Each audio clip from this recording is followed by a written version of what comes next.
Mr. Speaker, and it's my great pleasure to join my colleagues today in welcoming these fine young people to the Assembly Chamber and to acknowledge their good work this weekend. We had an occasion just before we came over here with a handful of these students, about 6 or 7 of them in my office, where I made them relive parts of the debate. And what I found interesting is that many of the students had to take positions that were contrary to their own positions and had to defend those points of view in the hopes of achieving success. And some were very disappointed to tell me that they prevailed, that they did succeed in arguing the opposite side of what they believed in. But it really speaks to their intellect, their ability, and their maturity that they were able to do that, Mr. Speaker, with the grace with which they did it.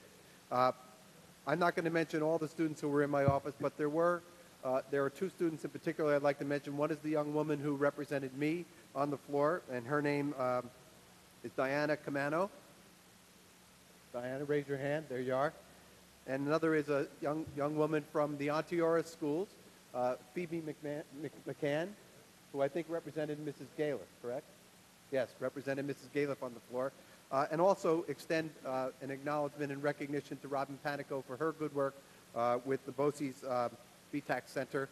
And also a special shout out to Nick Forte, who is here as their supervisor, their chaperone, and mentor today. Nick is from a family in Kingston I've known my whole life. They're wonderful, wonderful people.